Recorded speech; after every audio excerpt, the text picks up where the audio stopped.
guys stats for losers, man. I don't get involved in that stuff, but. And Rashad Milligan rolling out. That's a good question. Brandon, Yeah, you want one quick question? We can't ask Rashad question. Hey, Rashad. Yo.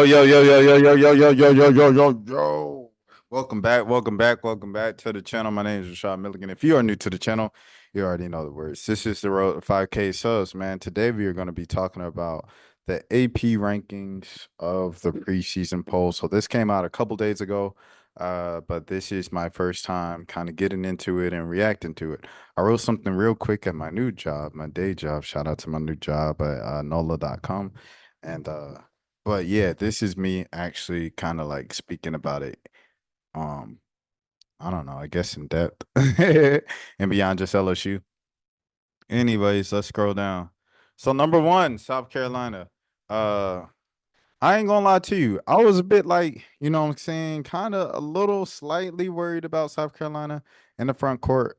With the entire Ashlyn Watkins situation, is kind of like unclear what's going on with that. They're kind of holding her out until everything is cleared up legally. You know, obviously, I guess prayers to everybody involved in that situation. The alleged victim and Ashlyn herself and her family in South Carolina as well. The teammates, you know, that's a lot of stuff to go through.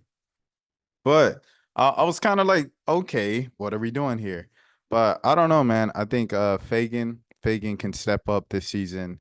It looks like that Don's going to put her in that starting 5 position. So now she's following up from Camilla and Aaliyah Boston over the past couple years. Has big shoes to fill in that 5 spot, but as long as the rest of the team does what they have to do, Flau'jae has to take another step. Raven Johnson's obviously solid. Hollywood, Crock-Pot, whoever you want to call her. And then you have on the wing, Breezy Hall, another long-term player there. So with those kind of the second set of freshies growing up, I think they're now seniors, right? They're seniors now. Time flies in college ball. Them 4 years be flying, but are they seniors? No. They might be juniors. I know Raven probably medically is like a junior. But I think they're seniors now. But they might be. Hold on, let me look this up. Hold on, I'm sorry. I'm already sharing my screen. All right, hold on, give me a second here. Let me see. Because Breezy the only one that played all the years. So let me see. Wait, they're seniors? Oh my gosh, boy, that time be flying. They are seniors now. So they're seniors now, the babies and everything like that. I remember reacting to their high school highlights, bro. Crazy. Anyways, they're seniors now. So, you know, that 3 is a solid base. And then obviously, you know, I think Flau'jae's going to take another step this year. And then, you know, Chloe Kitts has always been just a solid rotational piece for them in the front court. And then you have this kid, the Joyce Edwards girl. Oh my goodness. Hey, that scrimmage, that preseason scrimmage against Memphis, she was looking nice. Solid, good post game, good moves. Just she got a nice bag in her. You know what I'm saying? Got a nice bag around the rim game, around the baseline game. I'm excited to see what Joyce Edwards can do, man. Just like I'm excited for number 2, Sarah Edwards at UConn. So no, Sarah Edwards. I'm tripping. Hold on. What's Sarah's last name? Sarah Strong. I'm sorry, Sarah. And her mom worked with the Celtics. I apologize, Sarah. But yeah, Sarah Strong. A marksman 3-point shooter, bro. And a big, so she can handle ball. A great 3-point shooter. But you know, she's also a big, so I assume that she has like those moves as well, and those advantages of being a big as well. So we'll see how she fits in, and you know that with UConn, it always comes down to the health of. I don't want to call them the big 3, but I'll say the big 3 because I think Ayanna Patterson is already on. Like, isn't she like questionable or going through some like preseason? She might be hurt. I'm like, oh, here we go again with that. While I'm searching this up, I do want to say everyone else in the world can see it. Everyone else but you. Baby, you light up my world like nobody else. The way that you act your hair makes me overwhelmed. But when you smile at the ground, it ain't hard to tell. You don't know. Oh, you don't know you're beautiful. Shout out to rest in peace to Liam, bro. Rest in peace, Liam. It looked like he was going through a lot at the time. I know he went viral just a couple days before, and I was like, okay, that's different. Anyways, Ayanna Patterson, I knew I wasn't tripping. This was a couple days ago. Shout out to Mr. Daniel over here, longtime UConn beat reporter up there in Connecticut. He said Ayanna Patterson was spotted with a big brace on her left arm at basketball clinic, and Gappo yesterday captured the concept, posted a video with her on the Instagram story. She's got a big brace on, clapping. So that's what I was like. I don't know what's going on with the whole Ayanna Patterson thing. Speaking of health, but as long as that Caroline, AZ, and Paige stay healthy, I think you say you got a shot here. So did I even share the screen with that? I'm tripping. Did y'all even see that? I don't know if y'all saw it. If y'all didn't see it, here's the picture and here's the caption. Here's the picture and here's the caption from Mr. Daniel. But there's Ayanna and the brace. Okay, let's go back to these rankings. Let me close out this Apple TV ad because you're not paying me. So that's UConn. Number 3, USC. I think USC had the best offseason, hands down. When you look at getting Van Hoffen over there from Oregon State, and then bringing in Kiki Irefin as well from Stanford, and then bringing in like 4 or 3 of the top 15. We've seen what having those type of recruiting classes have done for the likes of South Carolina and UConn over the past few years. But yeah, man, look at this right here. Kennedy Smith, the Juju twin, Juju's former high school rival. And who else? Kaylee Heckle, who's a tough player, and then Avery Howell as well, who I've all reacted. No, I didn't react to them on camera, but I've all watched them and stuff like that. I don't know. It should be interesting to see what USC can pull together here. But I think with Juju taking another step in her game as well, along with having more help, I think they're a very, very dangerous team. And they're ranked right where they should be, number 3. Number 4, Texas. So Texas, a lot of people are high on Texas in the preseason, I guess, because you got Rory Harmon coming back. That was their best player. And I guess it was a blessing in disguise almost, because it allowed Maddie Booker to be Maddie Booker on her freshman stage and things of that sort. So I've been covering Maddie since high school, and she's always been that player. So it was kind of like just more of the same. It is different team. People do it on a collegiate level, but yeah, man, I think having her and Rory back now is going to be very, very, very interesting to see what Texas can pull off this season.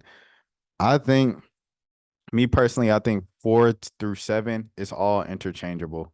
And that's all due respect to Audie Crooks and Iowa State. But I think 4 through 7 is all interchangeable. These teams right here, you can put them in whatever order that you want to. This is just the order that they came up with.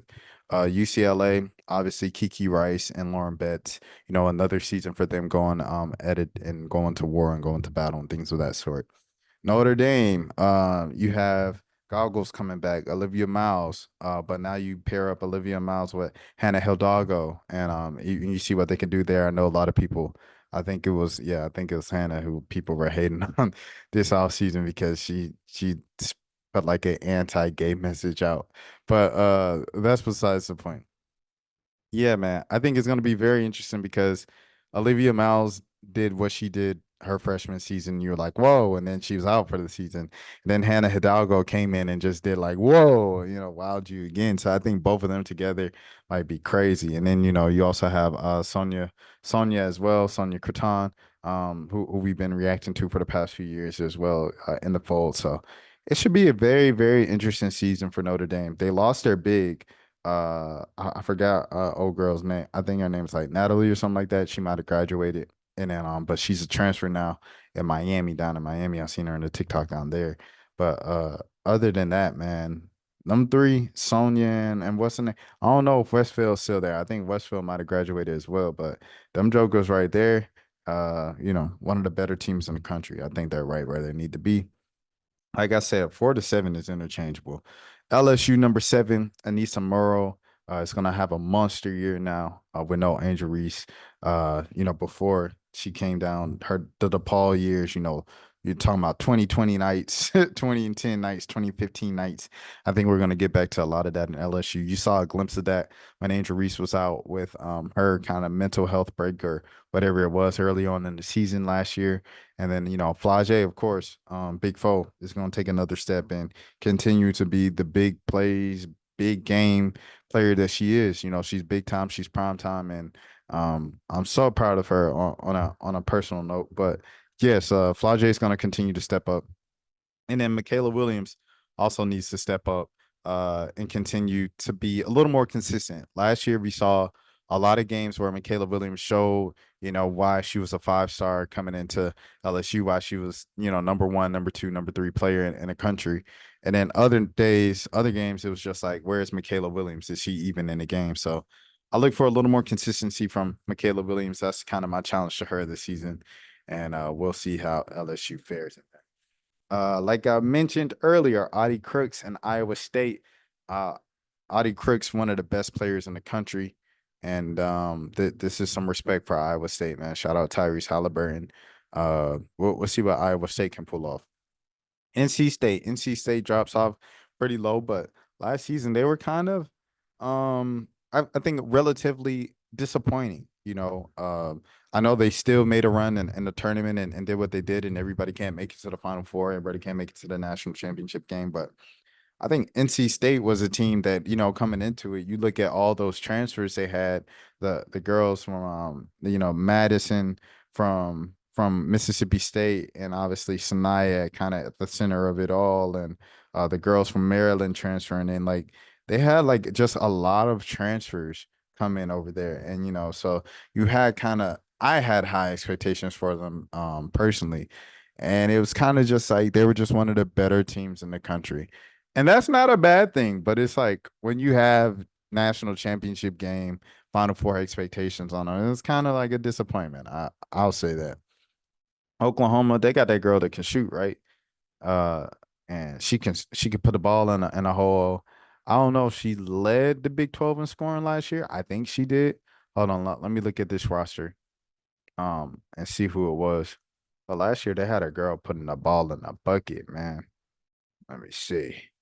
Give her props and say her name, things of that sort. Let me see. And this is Oklahoma's highest ranking since 2010. So since like the Parrish years, bro. Was it Reagan Beers? Oh, they added Reagan Beers. They added Reagan Beers from Oregon State. Okay. So the player of the year was Skylar Van. Let me see how many points Skylar Van averaged last year. But they added Reagan Beers from Oregon State. That's what's up. Let me see. She averaged, okay. It was like 18.9 points she averaged last year. What? Why they have her for 15 points on ESPN, but on the website they talking about she averaged 18 points. Did she average 18 points in like conference play or something like that? But anyway, shout out to Skylar Van, man. Shout out to Oklahoma. They said she averaged 18.9 points a game. Where is this 18.9 points coming from? But anyways, high school Deer Creek. I thought it was like favorite athlete Derek Carr. But yeah. I think it would be very interesting to see what we have here with Sky and Reagan Beers. Should be an interesting 1-2 punch in the front court. Things of that sort. Is she playing this year? She's got to be playing this year, right? Yeah. Oklahoma was like, yeah, she coming. Anyway, I'm sorry. I'm thinking out loud. But yes, yeah. So that's something to look for with Oklahoma, the Sooners. Duke, obviously, they've been building a pretty decent program. Carl Lawson's been building a decent program over the past few years over there in Durham. Baylor, shout out to Nikki Collin doing her thing as well over there in Texas. Kansas State, Ioka Lee. One last ride for her. We'll see what they do over there at Kansas State. Ohio State, they lost a few pieces. They lost Les Taylor. They lost JC Sheldon. Do they still have McMahon? Who does Ohio State still have? I'm sorry, I should have alert and see who these folks still had. Oh yeah, they still have her. She's still on the team. Hold on, I'm pulling up the roster right now. Give me a second, y'all. Share the screen with y'all again so y'all can see what's going on. They got Ava Watson. I remember she's a freshman, but I know her from just being over here in Georgia. I know that name. Kalani Cambridge. Didn't she? Yeah, Mount Verde. Okay, they got Jelani Cam. Okay, yeah, and there's McMahon right there. They got a couple freshmen. They got a couple freshmen now. Like I said, old girl from Georgia and Ava Watson. I knew them from high school. Both of them jokers. Hey, all right, Ohio State. I see it. Ohio State. Nah, I mean.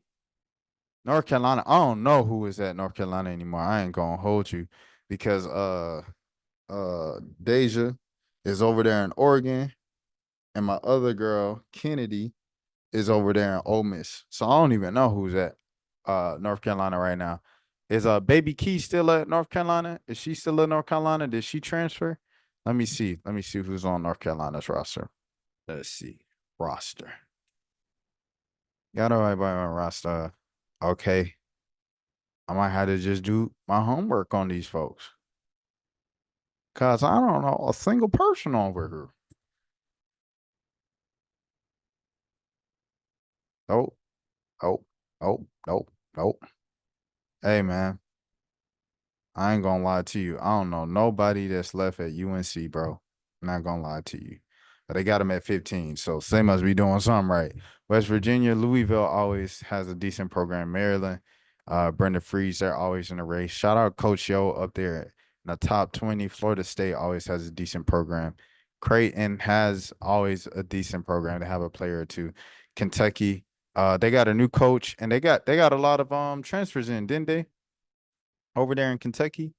You see Nebraska, Alabama always has a decent program, and Indiana slipped all the way to the bottom of the top 25 with yeah. Iowa received a lot of votes still. Yeah, I don't think Iowa's gonna be that bad. Iowa ain't gonna be like, you know what I mean? Ain't gonna be that bad. But let me see. Who's on Kentucky? Because Kentucky got a lot of transfers after they got the new coach. So that might be a team to look out for as well. 4 a.m. Yeah. They got Georgia A. Moore. What the heck? They got Georgia Moore in this piece. Oh, they got the coach from Virginia Tech. Yeah. Okay. They got Baby Key. So Baby Key don't went to Kentucky. I knew they had a bunch of transfers. And then that Instagram girl too, she transferred from somewhere. I don't remember who it was, but yeah, I remember they had another transfer as well. It might have been Cassidy. I'm not sure though. I ain't sure. Yeah, she got the NIL tag, so it might be Cassidy Rowe. But yeah. Okay. They got a couple players. Baby Key, things of that sort. So I don't know, man. Who do I think is going to be a sleeper team to watch out for? I don't know if they're a sleeper team per se, but I think Kentucky can do really, really well. I think Iowa probably ends up in the top 25 at the end of the regular season. I think let me see. It's gonna be at the top, boy. I'm telling you. Between these three, I think it's these three and then everybody else. These three are the super teams, bro. The only thing stopping UConn is injuries, and that's the thing that's been stopping them for the past 3 years. South Carolina, they trying to just have to hold it together in the midst of their, kind of storm. Even if Ashton Watkins comes back, then you have to kind of deal with implementing her back in the fold once everybody gets a rhythm of being a team kind of without her and things of that sort. Shout out to Pow Pow. I didn't even shout out Pow Pow. Shout out Tessa Thompson. Tessa Johnson, excuse me. Tessa Thompson, I think is the reporter. But yeah. Oh, I don't know, man. It's these three and everybody else. So we'll see what happens. I think it'll probably be another year of like just great parity. I want to see how LSU competes as the underdog. LSU hasn't been the underdog in a year. So it'll be interesting to see how they kind of bounce back as the underdogs and slept on and et cetera, all of the adjectives and pronouns. My name is Rashad Milligan. If you are new to the channel, this is the Road to 5K subs. What do you think in the comments? So let me know. Let me know. Who do you think's going to win it all? As of right now, I don't have a pick. I just think that top three is just like, it's going to be one of the top three. I don't think it's going to be anybody else. But we'll see. We'll see what happens. And until next time, please take care of yourself. That's for losers, man. I don't get involved in that stuff, but. And Rashad Milligan rolling out. That's a good question. We can't ask Rashad questions. Hey, Rashad.